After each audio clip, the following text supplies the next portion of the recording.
Devotion, Wings of Brotherhood. Breaking the Sky Barrier. Naval Air Station Quonset Point, Rhode Island, March 1949. Ensign Jesse Leroy Brown stood before his F-4U Corsair, running his gloved hand along the gull-wing fighter's cold metal skin. In the pre-dawn darkness, the aircraft looked like a sleeping predator, all power and menace, waiting to wake. He was the first. The only. The first black man to complete the U.S. Navy's flight training program. The only black naval aviator in the entire fleet. Every time he climbed into that cockpit, he carried the weight of every black child who'd ever looked at the sky and dreamed of flying. "You're up early, Jesse." Jesse turned to see Lieutenant J.G. Thomas Hudner, Tom to his friends, approaching across the tarmac. Tom was everything Jesse wasn't: white, from a wealthy Massachusetts family, the kind of guy who'd never had to prove he belonged anywhere. But Tom had become something unexpected, a friend. "Couldn't sleep," Jesse admitted. "New squadron, new faces. Wondering how many of them are betting I'll wash out." Tom's jaw tightened. "Then we proved them wrong. Again." They'd been assigned to VF-32, the Fighting Swordsman, an elite fighter squadron that would soon deploy to the Mediterranean. Jesse knew what some of the other pilots were saying. That standards had been lowered. That he was a political statement, not a real pilot. That when combat came, he'd crack. He'd heard it all before. At Ohio State University, where white students had tried to run him off campus. At flight training in Pensacola, where instructors had failed him on tests he'd aced, hoping he'd quit. In every ready room, every briefing, every moment of his naval career. But Jesse Leroy Brown didn't quit.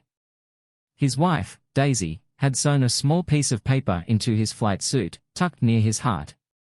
On it, she'd written Joshua 1 verse 9, "Have I not commanded you? Be strong and courageous. Do not be afraid, do not be discouraged, for the Lord your God will be with you wherever you go." He touched the spot now, feeling the paper's presence even through the thick fabric. "Let's fly," he said to Tom. If you're inspired by stories of courage that changed history, subscribe to our channel. We are bringing you true tales of heroes who refuse to accept limitations. The training flight went perfectly. Jesse's Corsair moved through the sky like an extension of his body, rolling, diving, climbing, every maneuver crisp and precise. When they landed, even the skeptical pilots had to admit, the man could fly. But skill wasn't enough. It never was. In the ready room, Jesse found a note taped to his locker: "Go back to the cotton fields where you belong." He crumpled it without comment, tossed it in the trash, and began his post-flight checks. Tom saw it happen, started to say something, but Jesse shook his head. "Don't," Jesse said quietly. "It just makes it worse. It's not right. Lot of things aren't right, Tom. But I'm not here to make friends. I'm here to fly." Tom understood something in that moment. Jesse's battle wasn't just against enemy aircraft, it was against an entire system that didn't want him to succeed. Every flight was a statement. Every landing was a refutation of prejudice. Every day he wore that uniform was an act of defiance. That night, Tom wrote in his journal, "I thought I understood what Jesse faces. I don't. I can't. But I can stand beside him. I can have his wing. And if anyone tries to push him out, they'll have to go through me first." It was the beginning of a brotherhood that would be tested by fire, ice, and the unforgiving skies of war. June 1950. The call came on a Sunday morning. North Korea had invaded South Korea. The United Nations was intervening. American forces were deploying. VF-32 received orders: report to the aircraft carrier USS Letter, bound for Korean waters. Jesse called Daisy from the base phone. Their daughter, Pamela, was just 6 months old. He'd barely had time to be a father. "How long?" Daisy asked, her voice tight with fear. "Don't know. Months, maybe. Could be longer." "Jesse!" She paused, and he could hear her crying. come home to us. Promise me you'll come home. I promise, he said, knowing it was a promise he might not be able to keep. When he hung up, Tom was waiting outside the phone booth. You okay? Jesse shook his head. No. But I will be. We've got a job to do. USS Letter, Sea of Japan, December 1950. The cold was unlike anything Jesse had experienced. Mississippi winters were mild compared to this. Korea in December was a frozen hell, temperatures plummeting to 20 below zero, winds that could ice over a Corsair's canopy in minutes. The squadron had been flying combat missions for months. Close air support for Marines fighting their way out of the Chosin Reservoir. Interdiction strikes against North Korean supply lines. Reconnaissance over enemy territory. Jesse had proven himself in combat. His gunnery was precise. His bombing accurate. His courage unquestioned. The pilots who doubted him now trusted him with their lives. Tom Hudner, flying as Jesse's wingman, had watched his friend become not just a good pilot, but an exceptional one.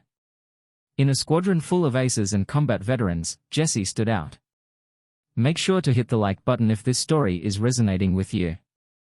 These heroes deserve to be remembered. But the cold was everyone's enemy. On December 4, 1950, the squadron launched for a mission near the Chosin Reservoir. 6 Corsairs, including Jesse's and Tom's, headed inland toward enemy positions. Their job: provide air support for Marines retreating under heavy Chinese attack. Lieutenant Commander Dick Severly led the flight.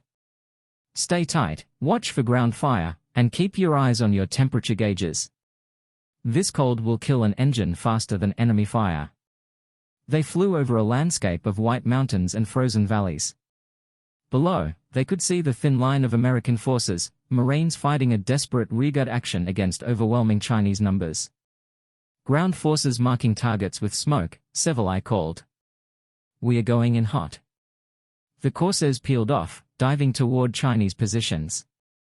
Jesse's plane screamed down, his .50 caliber machine guns blazing, rockets streaking toward enemy emplacements. He pulled up, banking hard. And felt the hit. Ground fire. A burst of anti-aircraft that slammed into his Corsair's fuselage. Immediately, his oil pressure dropped. Smoke began streaming from the engine. Mayday, mayday, Jesse called over the radio, his voice calm despite the emergency. This is 116. I've been hit. Losing oil pressure. Tom's voice came back immediately. I've got you, Jesse. I'm on your wing. Jesse fought the controls. The Corsair was dying, the engine seizing, power failing. He looked for somewhere, anywhere, to put down. Below was nothing but mountains, snow, and enemy territory. Jesse, you need to bail out, Tom urged. Punch out now. But Jesse shook his head, though Tom couldn't see it. The Corsair's canopy had iced over partially. The ejection system might not work in this cold. And below was nothing but frozen death. Negative, Jesse said. I'm putting her down. Clear the area. He spotted a small clearing on a mountain slope, barely big enough, covered in snow, surrounded by trees. It was a suicide landing, but it was his only chance. Drop a comment sharing what you would do in Jesse's situation. Would you bail out or try to land the crippled aircraft? Jesse lined up his approach. The Corsair was barely flying now, more falling than gliding. He could see the ground rushing up, white and unforgiving. Impact. The Corsair hit the snow-covered slope hard, the landing gear collapsing immediately. The aircraft skidded, spun, slammed into a rocky outcropping. Metal screamed. The propeller shattered. The fuselage crumpled. Then silence. Tom circled overhead, his heart in his throat. Jesse, come in. Jesse, do you copy? For 10 agonizing seconds, nothing. Then, I'm alive. But I'm stuck. The cockpit's crushed. I can't get out. Tom could see it from above, Jesse's Corsair nosed down in the snow, smoke rising from the engine, the cockpit crumpled around the pilot. And Jesse was trapped inside. Tom Hudner faced an impossible decision. He was circling over enemy territory, watching his friend trapped in a wrecked aircraft that could explode at any moment. Rescue helicopters were at least 30 minutes away. The temperature was 20 below zero.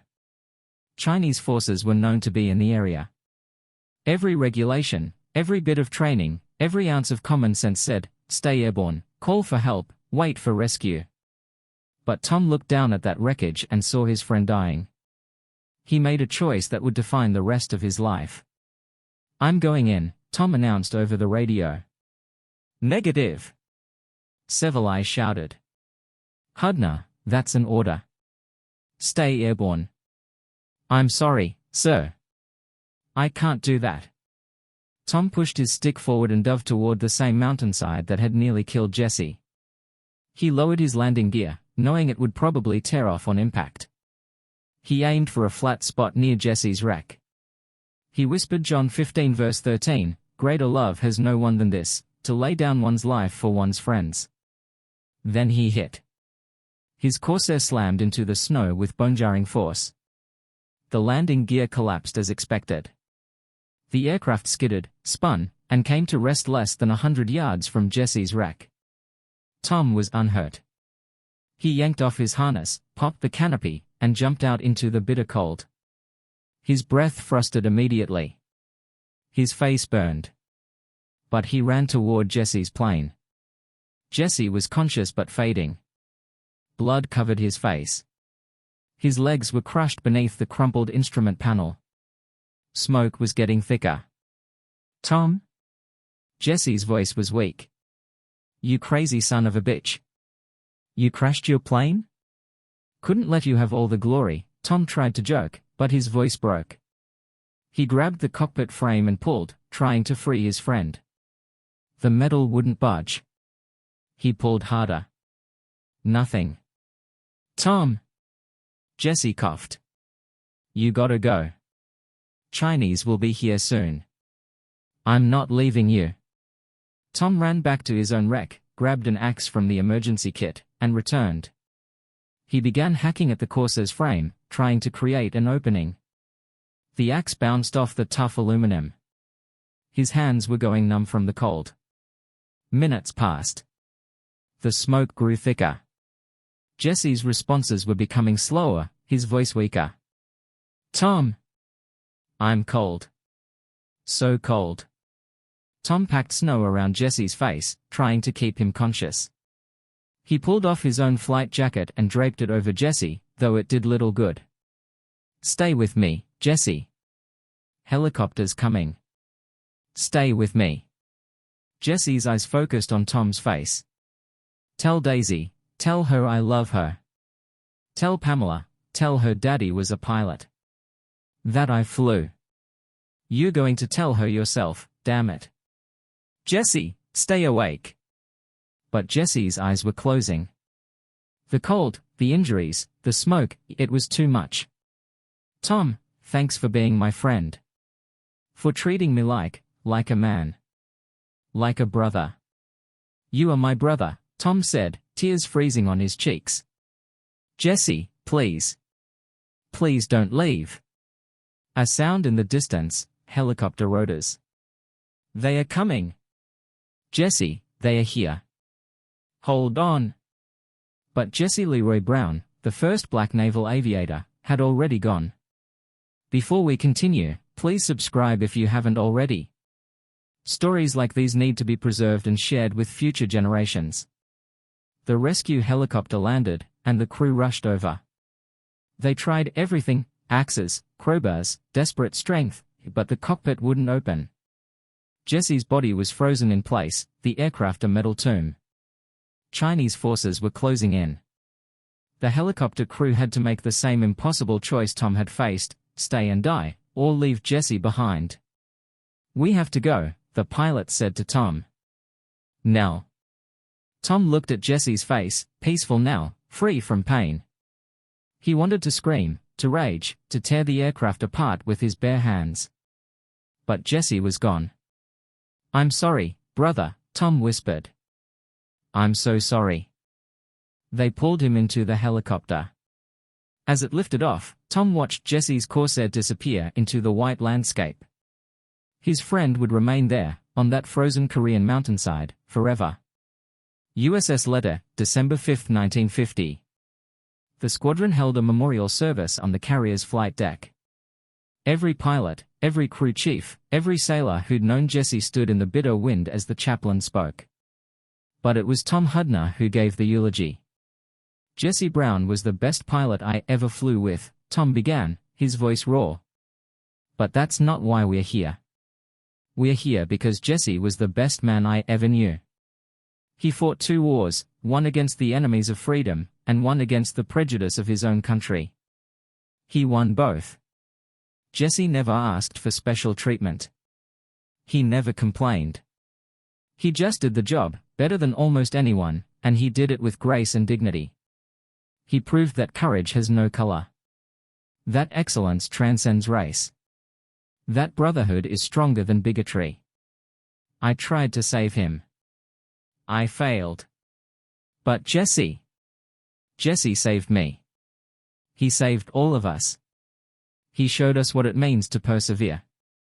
To endure. To overcome. He changed this Navy, this country, whether they're ready to admit it or not." Tom looked up at the sky, where Jesse's spirit now flew free.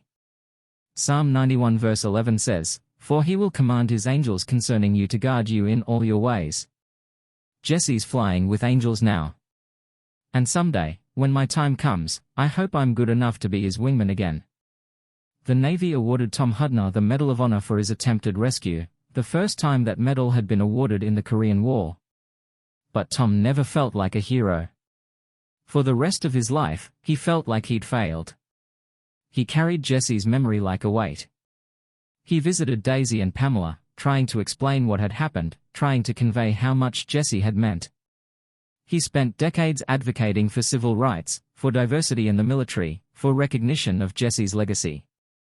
In 2013, at age 88, Tom attended the christening of the USS Jesse L. Brown, a Navy destroyer named after his friend.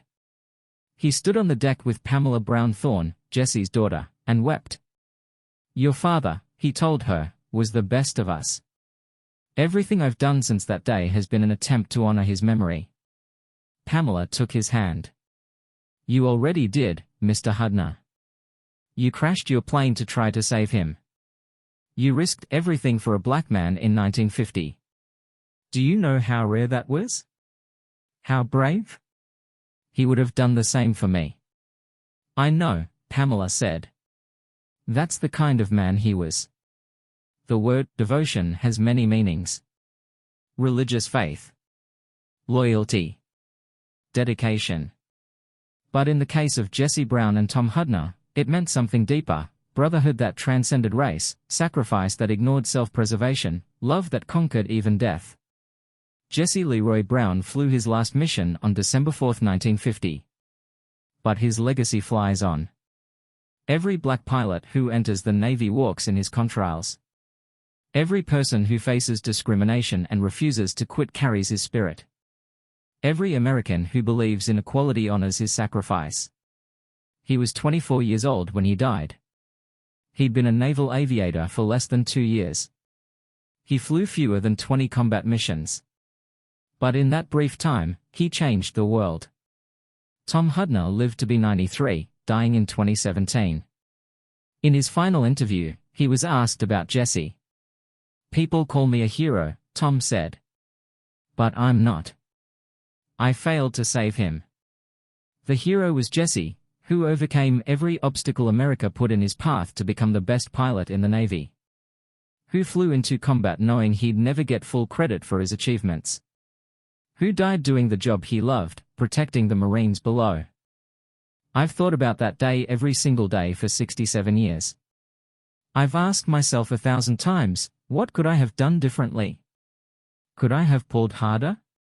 Acted faster? But I've come to understand something. Jesse's death wasn't a tragedy of failure. It was a testament to courage, his courage in flying that mission, my friendship with him that made me risk everything to try to save him, and the courage of a country slowly learning to judge people by their character, not their color. In 2 Timothy 4 verse 7, Paul writes, I have fought the good fight, I have finished the race, I have kept the faith. Jesse Brown fought the good fight, against prejudice, against communism, against the limits others tried to impose on him. He finished his race, too soon, too young, but on his own terms. He kept the faith, in himself, in his country, in the dream that someday, his daughter would live in a world that judged her by her character, not her skin. Tom Hudner fought his own good fight, to honor his friend, to tell his story, to ensure that Jesse's sacrifice wasn't forgotten. He finished his race with grace and humility. He kept the faith, that brotherhood is stronger than hatred, that love conquers prejudice, that devotion means putting others before yourself. Their story is American history at its most complex, brutal racism coexisting with genuine friendship, a segregated society producing integrated heroism, a country slowly, painfully learning to live up to its own ideals. Jesse Brown broke the sky barrier. Tom Hudner proved that friendship could transcend the color line. Together, they showed the world what devotion really means. On that frozen Korean mountainside, Tom Hudner learned something that would define the rest of his life, that love, irreal love, the kind that makes you crash your plane to try to save a friend, that love is stronger than death.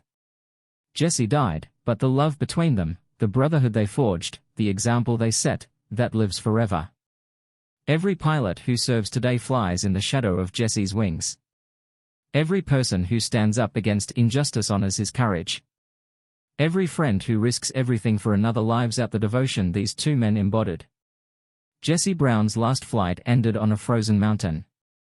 But his journey, from Mississippi poverty to Navy wings, from segregation to breaking barriers, from discrimination to honor, that journey continues in every person who refuses to accept limits, who fights for their dreams, who proves that excellence has no color.